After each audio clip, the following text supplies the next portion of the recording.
Okay, as we were talking before, we were talking about hospitals. This is what I wanted to catch up on a lot of these videos that I was working on. Hospitals during the Revolutionary War time. Now, we were looking at a few hospitals before. We looked at the barn on the Downing Farm in Exton, PA. And we also looked at that very historic structure, the Washington Inn, that was down in Yellow Springs. Now we're looking at a different hospital. Now, this wasn't built as a hospital. This is a church. This is an English church. This is the Church of England. This was nominated for the Church of England.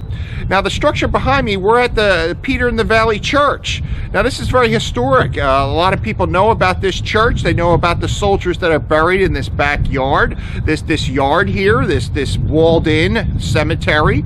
And we're going to talk about the hospital. Now, the American soldiers during the Valley Forge campaign. Now, the British were in Philadelphia. They were wintering in Philadelphia during that winter of 1777 and 1778. Now, the Americans used this. This isn't very far from Valley Forge. It's about maybe 10 miles or 15 miles from Valley Forge. Valley Forge is not very far from here.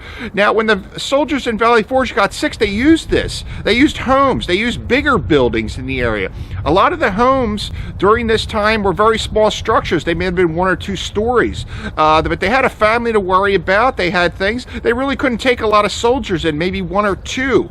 Now, this building's large inside. It would have had a hall. It had benches and pews. Now, during the American occupation of Valley Forge, this was definitely used. You heard stories about them actually taking the pews and bring them outside and use them as operating tables. They probably took the pews out of here and they put them around so soldiers could sit and wait their turn to be seen in this hospital here. They used this as a hospital. Now, during the Battle of Paoli, which was, they arrived in September 19th in that area, September 20th, and then we all know about the Battle of Paoli. Now, I do have some videos about the Battle of Paoli. Now we're going to see what happened after the battle. Now, during that night, there was an attack on the Americans, the Anthony Wayne's Continentals. They retreated out of the area. And during that time, the British didn't suffer too many really casualties. The Americans lost about maybe 54 guys or 55 guys. It is noted that there are some Americans that are buried in this cemetery where I'm at. And there's also 3 British people that are buried here. One very specific is William Wolfe. Now, William Wolfe was a lieutenant in the 40th Foot, and he's buried here. We'll go into that in a little bit. But I just wanted to talk about the church here, and definitely this was used as a hospital during the Battle of Paoli, the Valley Forge campaign, the Battle of Brandywine. And when the British and the Americans were in the Great Valley, these buildings were used. Now, if you look at this structure here, you'll see 2 windows. There's 2 large windows. One is get the right where my hands are. There's 2 windows. They're the original windows to the structure. This building, this rock structure, was built in 1744. I see on the side it says 1711. That's probably the date of when it was built as a log structure. Probably even earlier than that, in the 1690s, possibly. It is a possibility. Now, the log structure was the beginning structure, and then they built this structure. Now, if you notice, there's 2 smaller windows. I'll walk over. I'll walk this way because it's a little bit easier. If you see my hand, there's 2 windows right in this area. Right over there, there's 2 windows, 1, 2. That was an addition that was put on. The original structure was both these 2 windows and the door behind me. This is the original door, and these 2 windows would have been these 2 larger windows, those Queen Anne windows. They would have been the original windows. There was a large bay window on the end, and then before the addition, there would be a large bay window also, so the congregation could look out onto the Great Valley itself. Now, as you see today, there's a lot of trees in this area. There wouldn't have been trees where that window was. You can actually look out and see the Great Valley. You could still see the Great Valley very much. You could see, Mount Joy over there, and we're on Mount Misery right now, or a portion of Mount Misery. So what we're going to do is we're going to look at this area. We're going to look at this cemetery. We're going to look at a couple of buildings here and so forth. And because it's very historic, and like I said, we're working on going into basically hospitals. What happened after these battles, and what really went on. But okay, so we're going to take a look in the cemetery. We're going to look at some of these American and British graves, and we're going to do some other filming in the area. We're going to take a look at this church, and we're going to get to that that right now. Okay, I wanted to talk about some of these stones right here. As you see, this is a grave, this is a cemetery, and it's near the church. Now, these stones here that I'm seeing on my left and right, these flat stones right here, this has a date of 1760. Or 1766. Now, what that has, these would have been here when the British came into the area here with their wounded and some of their dead soldiers from the Battle of Paoli. I think, you know, majority, I really do think that they would have put them down here. They would have looked at them, they would have taken their clothes off, they would have looked at their wounds, and they would have tended to the, they would have definitely tended to the wounded on top of these. It's a beautiful place to lay somebody. You don't lay them on the grass, you don't put them on the ground. You know, they're elevated. You know, the wounded are elevated from after the Battle of Paoli.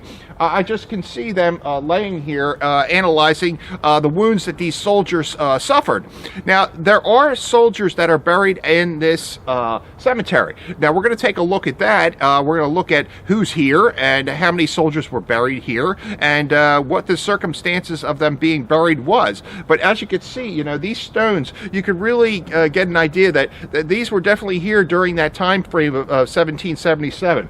Now, they definitely did maybe have some guns, or they put their weapons against here. Maybe they put some gear on these too, because, like I said, they're elevated. And I could just, you know, you could just basically see wounded British soldiers laying on these stones. Okay, as we spoke before, we're looking at the church area. The church area is behind me. Now we're looking at the cemetery area. As you know, we see Dahlia's sheep in there. They're pretty historic. They've been here a long time. They keep a tradition. They keep the grass cut between the stones. Sheep eat all the grass, and you don't have to go in there and mow. Now, this is the cemetery here. This is where those soldiers I was telling you about before are buried. They're buried along the wall. But we're just basically just taking a look at the cemetery itself and how walled in it was. This was a common practice with the Quakers to wall in their cemeteries, but like I said, this was associated with the Church of England. Now, the Church of England, like I said, there wasn't too many of them around here because a lot of these were Quaker churches. Now, the British knew that there was a loyalist church in the area, so after the Battle of Paoli, they brought the soldiers here to bury them in the cemetery because they just didn't want to bury in a Quaker cemetery. They wanted to bury them in a church that was for them and, you know, was for their faith. Okay, here we are at the grave site of these Revolutionary War soldiers that were buried in this cemetery right here. Now, I'm kind of in the frame here. We're going to go over to a different direction, but I just wanted to get the idea that here it is. This is the wall. Now, the tombstones here are just local stones. They're not even carved or anything like that. They were just put there to memorialize somebody that was buried along the wall here. Now, there are, they think there's 5 Americans and 3 British buried in this grave. Now, they know that there's 3 British because the British kept meticulous records about their dead. And they think that one of these soldiers is by the name of William Wolfe. Now, William Wolfe was a lieutenant. He was from England, of course. Now, he was killed at the Battle of Paoli. He was with the 40th Foot. Now, the 40th Foot came into Paoli. They snuck in during the night, and they did the massacre that you always hear about, the Paoli massacre. They came in at night, they used bayonets, and they were quiet, but some of them did perish. The Americans did awake. They were in wigwams and tents at the time, Anthony Wayne's men, and they did try to form lines, and they did fire on the British. Now, the British, I guess during that time, they didn't want to leave their dead on the battlefield. So they actually took their dead in wagons and they brought them to this church, this British loyalist church at the time. It was the Church of England, and they just assumed that they would had the dead. They had the dead on the wagons. They brought them in and they just buried them here in the cemetery. Now, I don't think that they were alive during that time. I really believe that you know, that they were deceased. Now, they buried them in here. Now, they must have had some Americans. They probably captured Americans during this time because Americans were trying to leave Paoli. They knew the massacre was happening. Anthony Wayne was rallying his troops, and off they went. Now, the British probably captured a few wounded soldiers. Now, there is a couple stories of some wounded American soldiers being dropped off at some homes because the British couldn't put all their supplies, and they're wounded in the wagons. So they must have took a few American people, the American soldiers here, and probably during that ride from the Paoli to the Great Valley here, which is probably around like 7 miles, not even that, probably around 5 miles. They brought them through the Great Valley. Now, the Battle of Paoli was on top of Mount Joy. They went through the Great Valley. Now we're on Mount Misery here. So they went through the Great Valley with the wounded of both sides, the Americans and the British. Now, like I was saying before with these stones, this cemetery wasn't as big as it is today. It was a little bit smaller, but I'm sure that it was walled. There was this wall probably extended, and there was some graves in here, but not as many as you see today. But, you know, they did try to perform surgeries here. When the British occupied the area, they did occupy this church. This was like a meeting place where different lieutenants and maybe some higher ranking officials would meet here, because it is on a high point. It is surrounding the area, and it's very well known to the British that there was a loyalist church here. Now, as we see here, the graves, I'm going to go to a different area, but I just wanted to show you that, yes, here are the graves, and we're going to do a brief description of the graves themselves. So stay tuned to that, because we got a lot more coming, and it's really funny. I got sheep all around me here. So if you hear sheep in the background, don't be alarmed. They're here in this cemetery. Okay, here we are at the graves of the Revolutionary War soldiers here. Now, there's, like I was saying, there's probably about 8 guys buried here, 5, 6, about 8 guys. You got 5 Americans and 3 British. Like I said before, after the battle, they were buried here. Now, this is rare to have a known burial of Revolutionary War guys buried here. Now, we do know with the Battle of Brandywine where some of those mass graves are, and we know that, you know, some are buried in, Quaker cemeteries in the area during the Battle of Brandywine, but not as well known as this. These are extremely well known. They were documented by the British. They did say that they buried a William Wolfe here, which is one of these graves. We don't know exactly which one it is, but as you can see, there was 3 British guys here. 1, 2, 3. Sorry. There's 3 British, and it looks like there's 1, 2, 3, 4, 5. There's 6 graves here. Now, 6 graves. They said 5. Maybe the Americans were buried further down. They you know, when they buried their own, I think they had a heart. These British guys, they had some loyalty to everybody. I don't think they just hated Americans, just want to kill Americans. I think that they buried the dead just the way they buried their comrades too. So the Americans were placed in the graves alongside with the British. Now, like I said, the flags are here, the historical markers here, and also this is a very well-known site. A lot of people know about this, and there was some ceremonies that happen here every so often. In 2007, there was a big paper that was written about William Wolfe. They came in here. Now, a lot of times, because we're on American soil, a lot of these things that they do for the soldiers, these commemoratives, are American-based. They do American and national anthems. They do things like that. They honor the Americans. Now, this time in 2007, they honored the British guys that were buried here. They had, you know, some folk people that came from England that rededicated this little piece of cemetery, and they did a really beautiful write-up about William Wolfe. Now, if you go on the Tredafin website, you'll notice that there is a big write-up, or just type in William Wolfe, and then you'll see a write-up about this gentleman. It's about 11 pages, and it really does really explain from his birth to his death how this man came from England all the way down the ranks. No, not down the ranks. He went up in the ranks. He made his last rank was lieutenant with the 40th Foot, and like I said, his life ended on September 20th, 1777, on the Paoli battlefield. Now, I was just noticing. I'm going to have to take a look over here. This tombstone that's right here, there's a commemorative plaque here that was put in 2006. This is Cromwell Pierce. Now, she was the wife of the gentleman that owned the Paoli battlefield, where that farm was. There was a farm where they set up, and Anthony Wayne had moved his troops into that area. Now, that farm was owned by the Pierce family, and this is the wife of the owner right here. It said that she died. Let's see, there's some 1791 on here. There's William Margaret Pierce, and I think could have been her husband here also. So this is the grave site of the people that owned the Paoli battlefield. It's pretty ironic that it's buried right next to the soldiers that fought on their property and died on their property. So this is the grave here.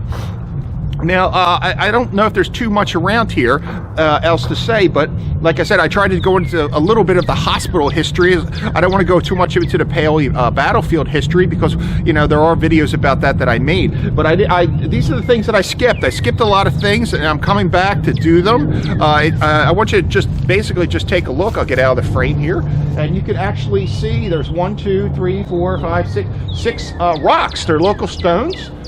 They were here. They put them in as headstones. They're not Quaker headstones. They're not any type of headstone that would have been used if somebody died from the local community. These are rough stones. They definitely were put in by the British on that probably maybe a few days after the battle. Now the battle ended, let's just say the 21st, because it was a late night battle, went from the 20th to the 21st. So they came out of the area. It took maybe half a day or a day to get into this area, and like I said, these were buried short after that, a little time after that. Now, I'll just pan around to give you an idea of this area. Now, what you're going to see on top of the mountain here, you're going to see, like I said, Mount Joy in the distance. And then Mount Joy goes the whole length of the Great Valley. Now, we're on the other, I think Mount Misery is right here. We're on kind of Mount Misery. You can see Mount Misery in the background. So I'm just going to pan the camera around so you can get an idea of this area, guys.